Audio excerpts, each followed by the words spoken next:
bright and early, especially for those coming from the United States. Thank you for being here. Thank you for the introduction. All good? Yep, we're good. Thank you. Right, so I guess my role is to help covering the first scale, so the ego vehicle scale, even though I'm very much interested in the other scales as well. So I look forward to also the talks of Samitha and John and many others to really understand how all of these scales work with each other and how by jointly thinking about the mobility system, we can make this technology a reality. All right, so with that, what I would like to do in this talk is to discuss how foundation models, such as, for example, large language models or vision language models, provide key opportunities to rethink how we develop autonomous vehicles and autonomous systems more broadly. So the premise of this talk is that generative AI is clearly changing the way we create, we problem solve. For example, here on the right-hand side, I'm showing how models can write code for us. And the emergence of such capabilities is so profoundly revolutionary that some people refer to it as the iPhone moment of AI. And broadly speaking, the main cause of such an acceleration in the field of AI has been the, let's fix one thing here, has been the advent of foundation models, which have shifted us from a paradigm of machine learning for specialized tasks toward more general knowledge acquisition. And to be more specific, since today everyone calls its own model a foundation model, I want to define what a foundation model is more specifically according to the definition by the Center for Research on Foundation Models at Stanford. By foundation model, I mean a model that has been trained on broad data, typically at the internet scale and in a self-supervised fashion, and they can be adapted to a wide range of downstream tasks. And NVIDIA actually has on its website a catalog of ready-to-use foundation models that you can play interactively with if you're interested. Example of foundation models include, as I said, large language models, vision language models, vision generation models, and more. And this is exciting. Of course, we are not there yet in terms of having one massive model that can consume any data modality that can be adapted to any possible downstream task. But this general approach of pre-training on diverse data at massive scale, at internet scale, and then fine-tuning has proven useful in a number of different applications, to the point that oftentimes we say, wow, I didn't even know that this model could even do that. So it's tempting to say, well, AI makes everything better, so let's also apply to autonomous vehicles. Well, before applying foundation models to autonomous vehicles, it's important to contextualize in what ways foundation models can actually help an AV program. We don't just want to jump on the bandwagon since foundation models are so fashionable these days. And indeed, the AV technologies, also Kathy was pointing out, is already quite reliable in specific operational design domains, with very advanced ADAS systems being productized as we speak, and companies such as Waymo and Cruise rolling out fully autonomous vehicles as a service, for example, in the streets of San Francisco. And this has been powered by the judicious incorporation of specialized machine learning models in the AV stack. However, the system still missed the mark when exposed to the long tail of everything that could happen on the road, which comprises new deployment domains, for example, new weather situations, optical illusions such as traffic lights on a truck that might be interpreted as legal traffic lights. Or on the right-hand side, I don't even know exactly what this is, but it's just a giant inflatable minion on the road. And you want your car to somehow reason about that. Maybe this is something that is inflatable, so maybe even if you collide a little bit at the advance, it's okay. Well, the problem is that, of course, right now, AV stacks do not have enough semantic and contextual understanding to reason about these corner cases. At this point, it's useful to wonder how we as humans navigate the long tail of events. Well, as humans, we bring in a lifetime of generalist experiences to the task of driving, which really empowers us with the level of semantic understanding that is needed in order to reason about those corner cases. Analogously, the hypothesis, and I stress the hypothesis, is that the foundation models that have been trained on driving data, and crucially, also data from the non-driving domain, provide an opportunity to bring this outside source of information to the task of driving, that would allow them to reason about these difficult cases. At least this is the hypothesis. Now the question is how we can access the generalist experience for AV applications. And the answer is in multiple ways.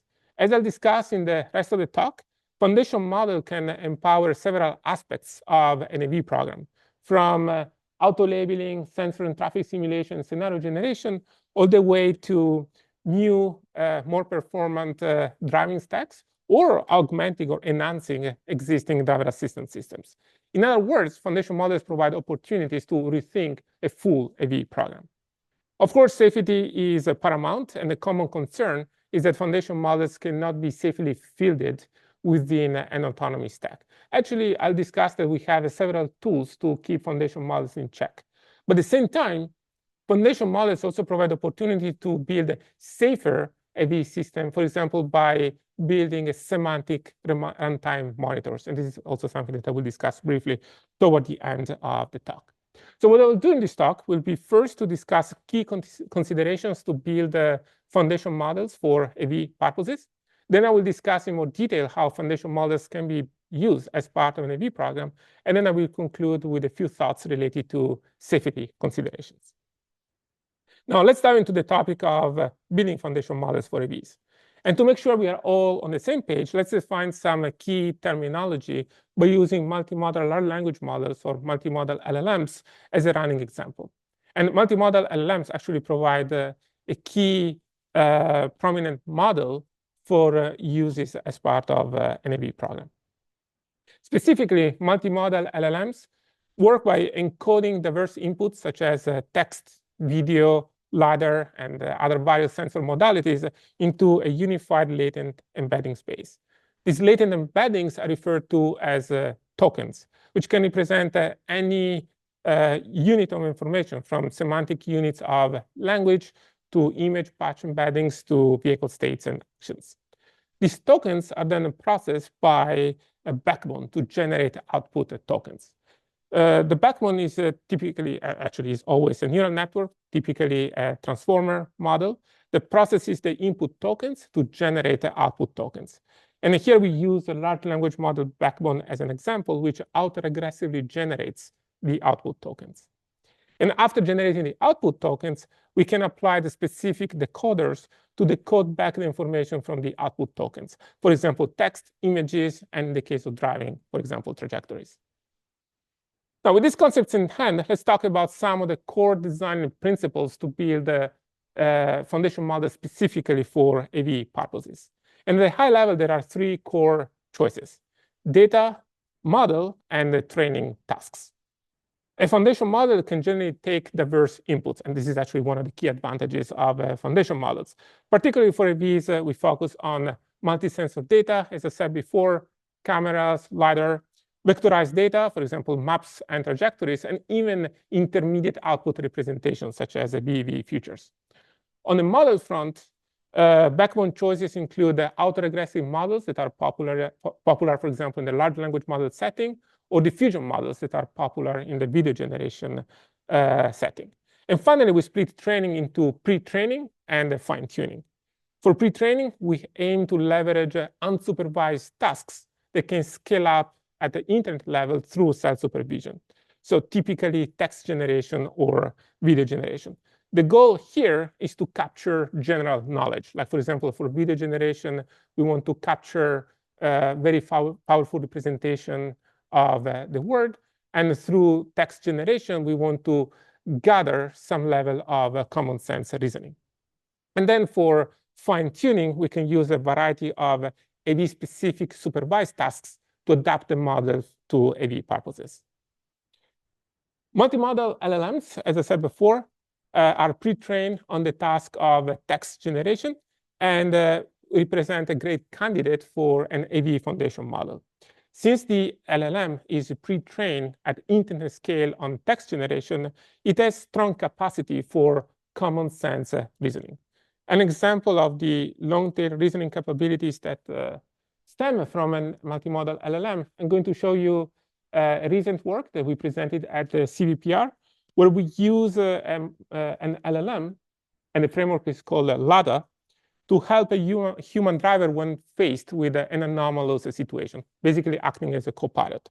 So in this video, a car is driving along the road in Mexico, and you see that there are some confusing arrows. And the idea is that the LLM, so this is not scripted, it's actually the result of the model.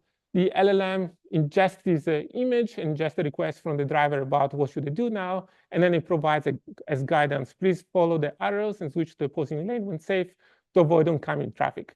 So basically, these arrows is telling the driver to switch lane temporarily in order to navigate a blind corner, which to me, for example, would have been quite confusing. But it's nice to see that actually an LLM can reason about these cases as a copilot. And these are very encouraging results. So as part of my work, particularly with my group at NVIDIA, we are developing multimodal LLM specifically designed for AV applications. But here I want to focus a bit more on another type of foundation model referred to as a video generation model, whereby the pre-training task is that of predicting multiple frames. And here I present one of our latest work in this direction, which is a token-based multi-view video generation model.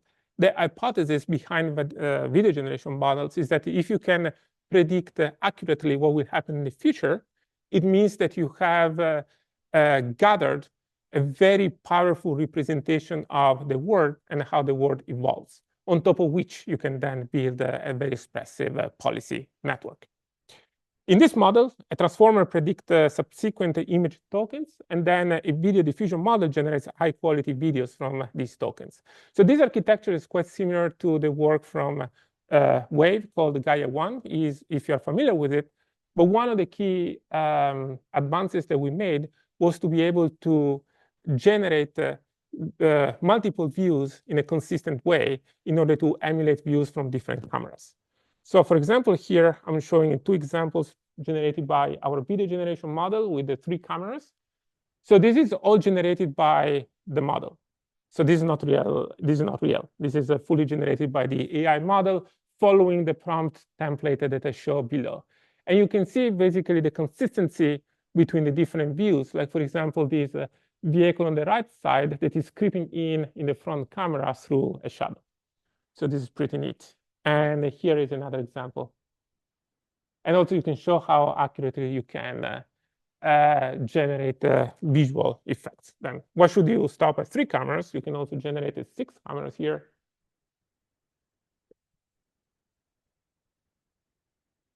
Of course, these models are not perfect yet. For example, here I'm showing you a failure case. So focus on the box in green. So you can show that there is some motorbike that appears and disappears. So it looks like the model hasn't really learned yet what it means to be a motorbike. But still, the generation capabilities of this model are quite impressive.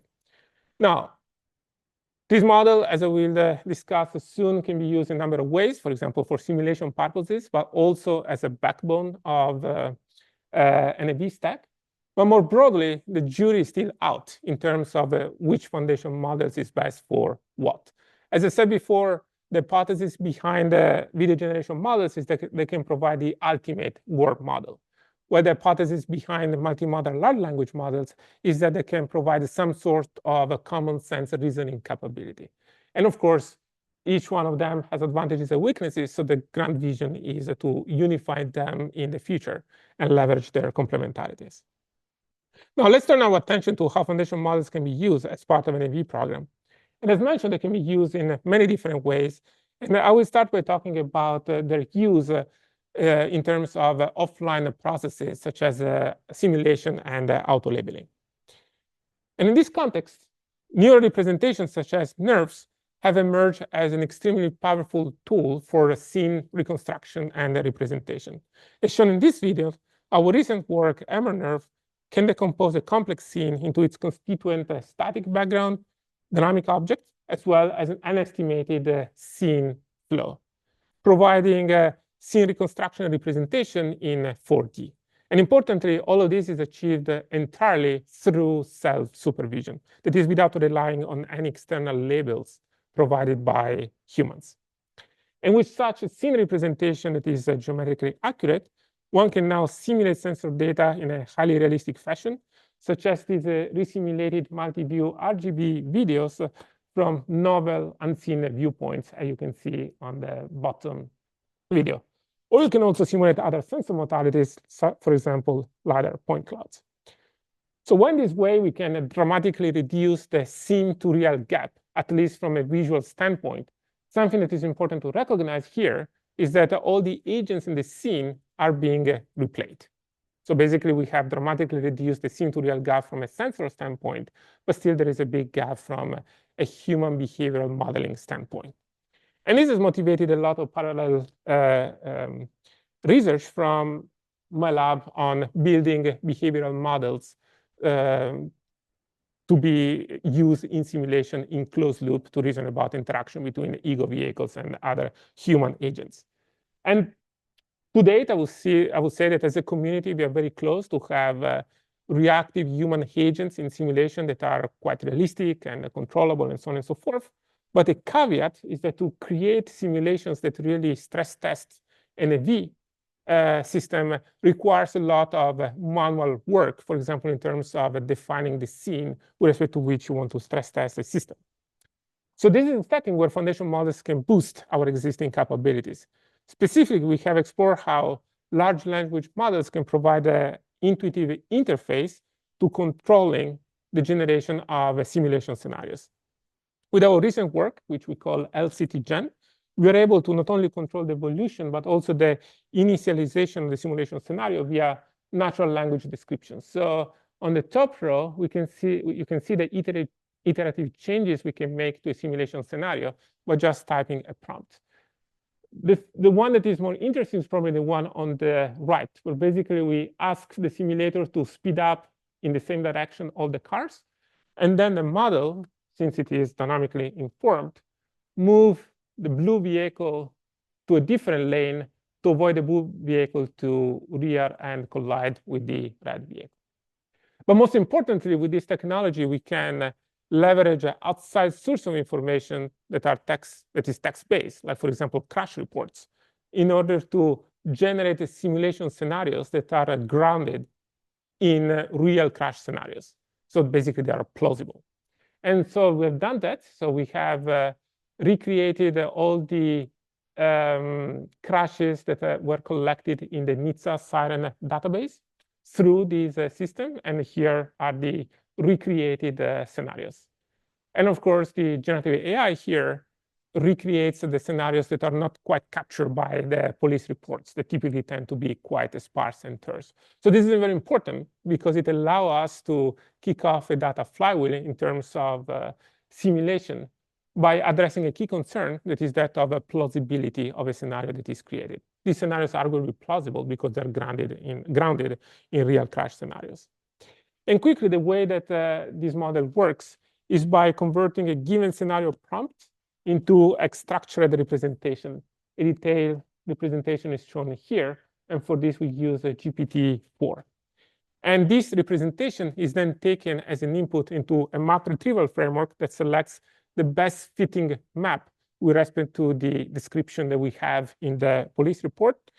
And all of this is used by a motion generator that is learned in order to initialize the scene, populated with all the assets that are not available in the police report, like, for example, position of traffic lights and so on and so forth, and then generating the motion for all the agents in a way that is consistent with the crash report. Now, putting everything together, we can combine scene reconstruction pipelines with the capability of generating targeted scenarios via language guidance to simultaneously simulate sensor and the human agent behaviors in a controllable way and in a very plausible way. So for example, here, we can test an AV stack on a long tail scenario whereby a vehicle doesn't stop at a stop sign. On the top, we have the camera log of a scenario. So that's actually what happened in reality. In this case, this vehicle stopped at the stop sign. So it was behaving legally. But now we want to say, let's generate something that is plausible, yet stress test our system. So what we do with our interface and neural rendering pipeline is to remove that asset and then tell that asset not to stop at the stop sign or basically drive recklessly. And so here at the bottom, you see the same scenario that now is manipulated with the Now, that vehicle is not stopping at the stop sign. So this is the recreated scenario, the virtual one, but it looks very realistic.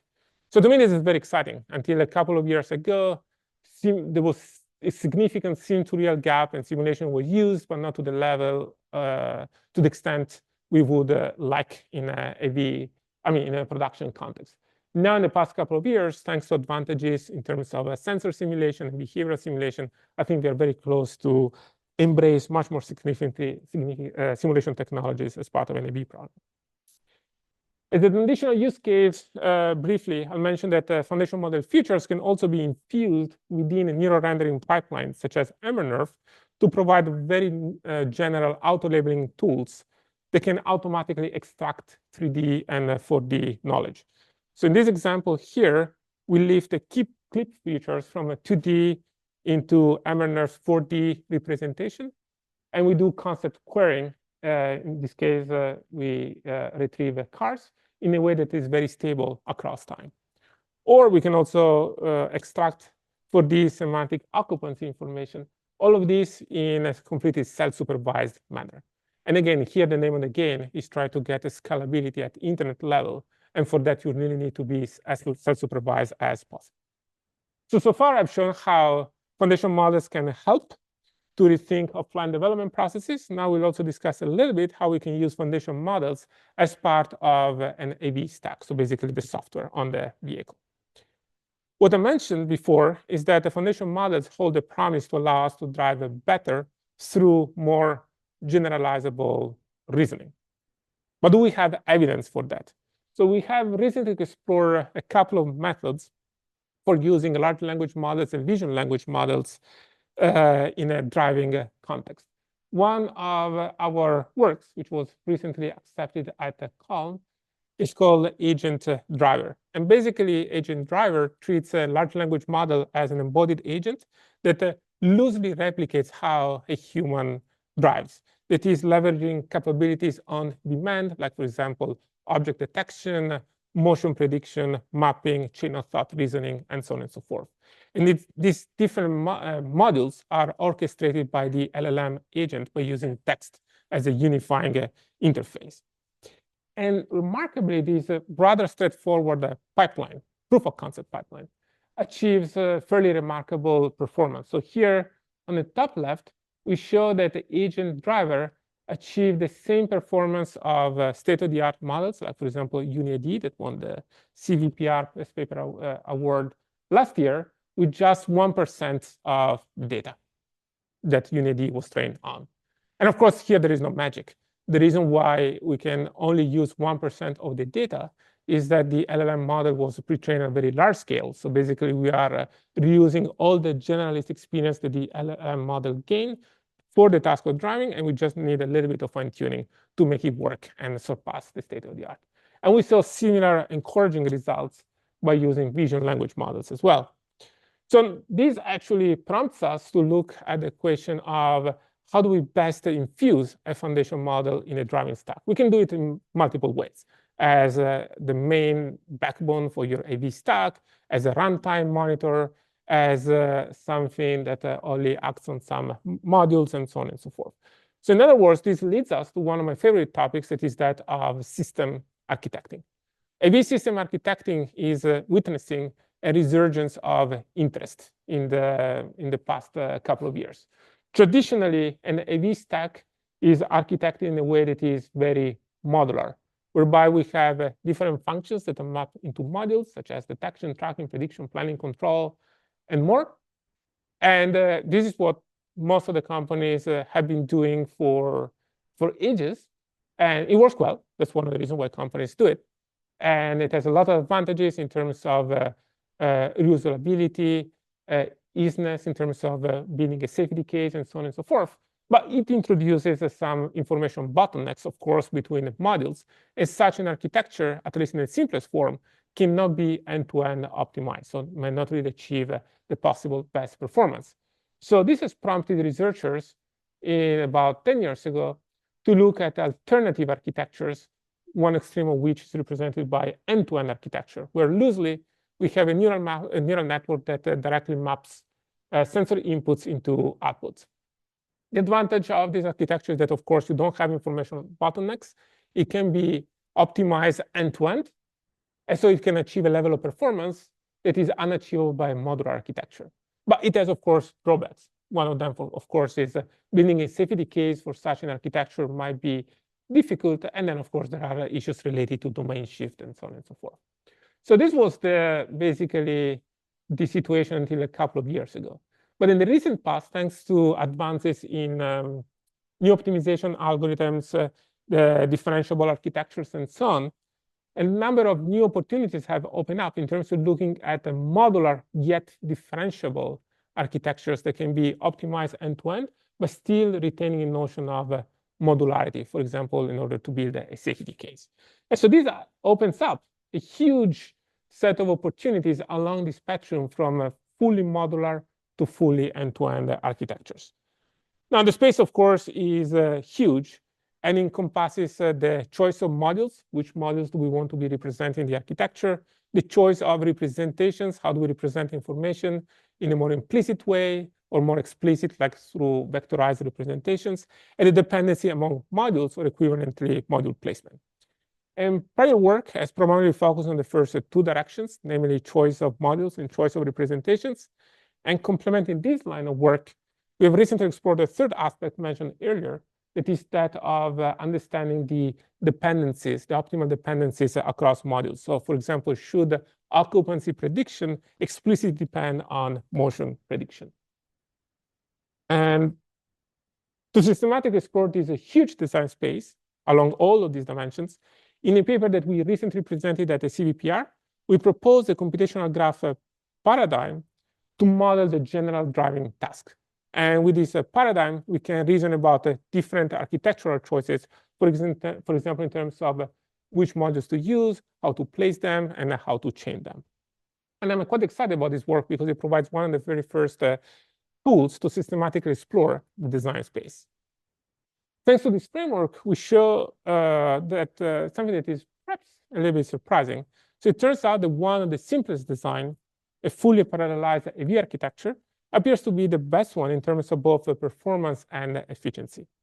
Briefly, this architecture, an example of which is provided here, which we call a paradrive, entails a transformer that takes multi-camera images as input and produces outputs in parallel for 4 key tasks, namely mapping, motion prediction, occupancy prediction, and motion planning.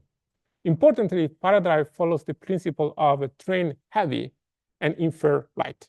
So what we do is that at training time, all parallel heads are necessary and crucial, as the co-training of the different heads allow us to learn features that implicitly encode all of these tasks, thereby yielding strong planning performance.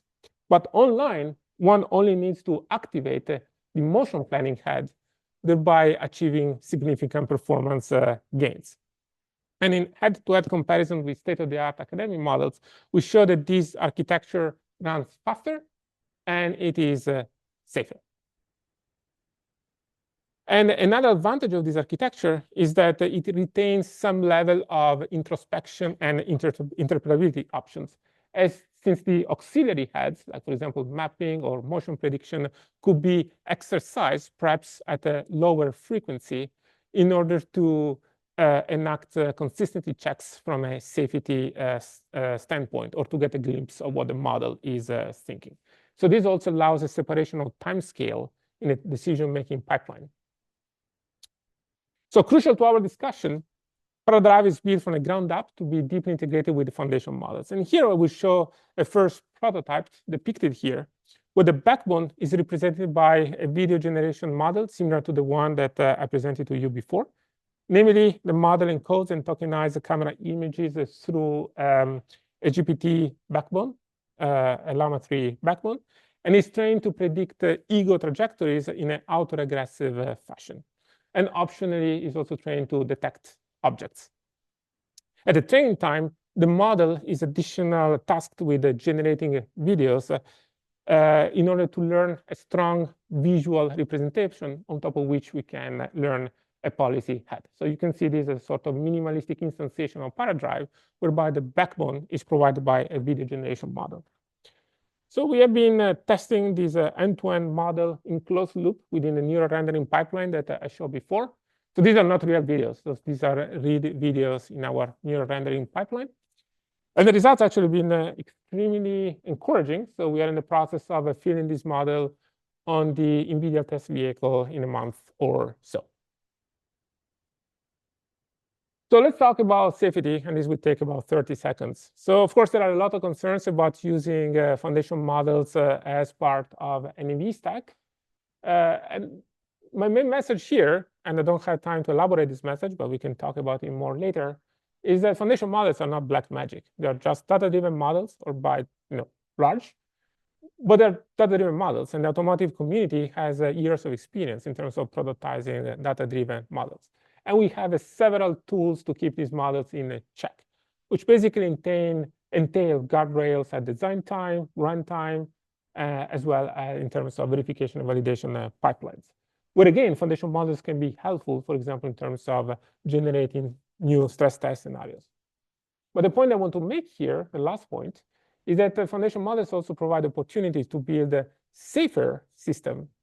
For example, by enabling the design of runtime monitors, basically parallel algorithmic pipelines powered, for example, by vision language models that can reason about whether there is an anomaly, and if so, trigger that there has been an anomaly, and then trigger a contingency plan.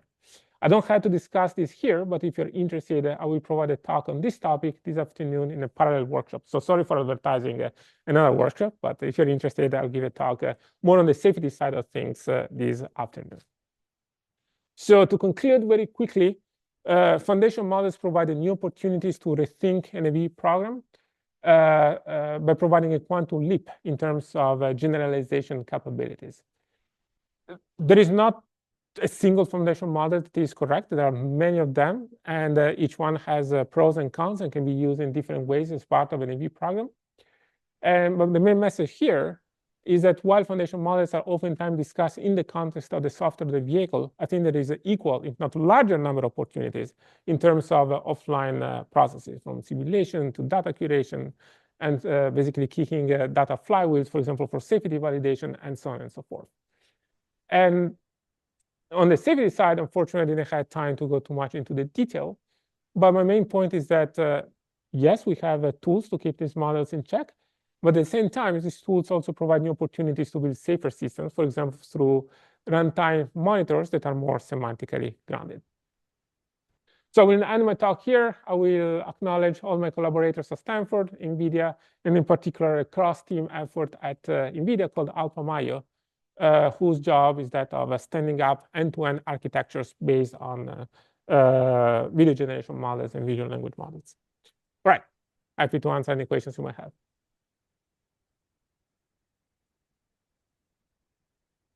We have about 5 minutes for questions, and then while that's happening, does the shoe come up here and we'll start transitioning. Yeah. All right. So I'll stop sharing then. Yeah, if you could stop sharing, that'd be great. Any questions? Really interesting presentation, Pavone. Thank you. Just to ask something specific, I want to go to your stop sign example where you had the video of when you sort of simulated the car. Yeah. The stop sign. What do you anticipate the learning to figure out that? Is it that you should expect at any moment a car to be able to run a stop sign and therefore be prepared to do something, or should you learn that? I mean, there we that the car is approaching the stop sign, that you can predict that it will not stop at the stop sign. There we just use the text interface, which just prompted the model saying, remove the assets and just replay the asset in a way that doesn't stop at the stop sign. When you play that, yeah, what would you expect the vehicle to learn, your ego vehicle to learn? Well, you are stress testing the vehicle, so you want to make sure that the vehicle. So this was part of the validation pipeline. So basically, in these scenarios, there is a vehicle that is not stopping the stop sign, and so it's not feasible anymore for the ego vehicle to cross. And you want to show that the ego vehicle has enough understanding of the scene and anticipation of the scene to actually stop its maneuver, even if it is at the middle of the intersection, so that it can let the other vehicle goes by as opposed to be part of a crash. It would be at no-fault crash, but still, when you have a crash and someone dies, they still. I mean, do you think it's possible for it to even learn that? So Yes. This is beyond what you said, but would it learn to anticipate that it will not stop based on its speed coming in, or would it? That's part of the validation. So you hope that the model has learned that, and if it hasn't, that's when you have the data flywheel. Then you start adding much more data with these scenarios. There might be most of them synthetic, because of course you don't have a lot of these scenarios in real data sets, and then you improve your learning pattern. I mean, developing these models is a bit different. So there is not like as much root causing of mistakes as you would do with classical stuff. It's more just exposing failures and then rebalancing your data set and augmenting your data set. And so that's why you want to have so much automation, because if you have a human in the loop, then it's very difficult to scale. So, I mean, this is not just, I would say, an improvement. I would say it's an enabler in order to embrace the new way of doing things. Eugene. I was wondering how you think about, I love this idea of using simulation. I wonder how you think about how you filter out the times when your like synthetic model generates something that isn't realistic and then shouldn't. Yeah, that's the big problem that I try to stress here. That's very hard, because there is really no metric for realism. Importantly, you want to generate, I would say, by definition of the problem, situations that have been unseen to a large extent in a data set. So it's very hard to define metrics on something that hasn't been seen, right? Of course, there are some proxy metrics for realism, as we know. They can only do some, but there'll always be a concern about how realistic a model is. I think there is no single answers, but there are multiple different strategies. One of them is to ground these difficult cases into real data, for example, crash scenarios. And you don't have to replay only the crash scenario. When you have the crash scenario as grounding, then you can also randomize over it. So that already gives you a plethora of corner cases, but that are plausible by definition because they have happened. At the same time, the hope, and this is still a TBD how well it works out, not so much academically. I'm sure that we can write a couple of papers about it in terms of productizing the technology. These vision language models at the beginning, so what we're seeing is that the typical recipe is that at the beginning, you have a lot of human annotation for alignment to make sure that your scenarios are plausible. But then the model itself learns what it is realistic, and then it starts building its own realistic stress testing scenarios. We haven't done that yet. And it's difficult because, of course, you have to kickstart the data flywheel through, starting from some level of human alignment that requires gathering human data, which, of course, is complicated, but actually we're working in that direction as well. So these are the two main strategies we're looking at.